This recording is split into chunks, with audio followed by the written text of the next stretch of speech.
దివ్యాంగుల సమస్యల పోరాట వేదిక ఆధ్వర్యంలో ఒంగోలులో చలో కలెక్టరేట్ కార్యక్రమం నిర్వహించారు. ఈ కార్యక్రమానికి వైసీపీ నేతలు సాంఘీభావం తెలిపారు. కలెక్టరేట్ను కలిసి దివ్యాంగుల పెన్షన్ను పునరుద్ధరించాలని కోరారు.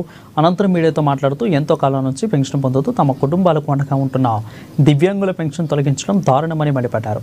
అధికారంలోకి వచ్చిన తర్వాత ఒక కొత్త పెన్షన్ మంజూరు చేయలేదు, కానీ 6 లక్షల మంది పెన్షన్ను తొలగించిన ఘనత కూటమి ప్రభుత్వంకు దక్కుతుందని అన్నారు.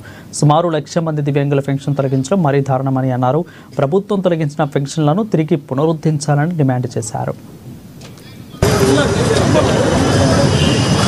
అన్ని జిల్లాలలోనూ వైఎస్ఆర్ కాంగ్రెస్ పార్టీ ఆధ్వర్యంలో వికలాంగులకు అండగా ఉండాలనే ఆలోచనతో ఈరోజు ఈ కార్యక్రమాలు జరుగుతూ ఉన్నాయి. పర్టికులర్గా ప్రకాశం జిల్లాకు సంబంధించి మా ప్రీతమ నాయకుడు ప్రకాశం జిల్లా పార్టీ అధ్యక్షులు బూచేపల్లి శివప్రసాద్ రెడ్డి గారి యొక్క ఆధ్వర్యంలో వారి యొక్క ఆలోచనల మేరకు ఈరోజు దివ్యాంగుల విభాగం అధ్యక్షుడైనటువంటి